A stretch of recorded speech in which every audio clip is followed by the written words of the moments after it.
नमस्कार, मी आत्ता आहे पुण्याच्या FC रोडला आणि मी इथे बायकांना हेल्थ रिलेटेड क्वेश्चन्स विचारणार आहे. तर चला आपण बघूया की बायका किती कॉन्शियस किंवा किती अवेअर आहेत त्यांच्या हेल्थ बाबतीत. Let's go. आणि असं कधी झालं आहे की काही हेल्थ इश्यू आला आहे पण आपण अंगावरती काढला आणि होतं नेहमी. नाही असं तर नाही केलेलं. असं नाही केलं. Go to hospital. नाही, थोडं कणकण वगैरे आले तर मी लगेच गोळे वगैरे घेते आणि जास्त वाटलं तर लगेच दवाखान्यात वगैरे जाते. Yeah, pretty much every day she wakes up and goes to her work.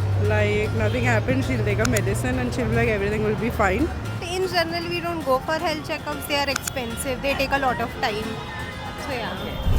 Do you think that having a women centric hospital will change things among women? हो, वाढू शकतं. ऐकून खूप छान वाटलं म्हणजे. आणि मी सांगेल अजून फ्रेंड्सला वगैरे. राईट. मोस्ट ऑफ टाळतात मुली जायला. ॲज पर तुम्ही एक्झाम्पल दिलं की वुमन हॉस्पिटल निघालं ती चांगलीच गोष्ट असेल.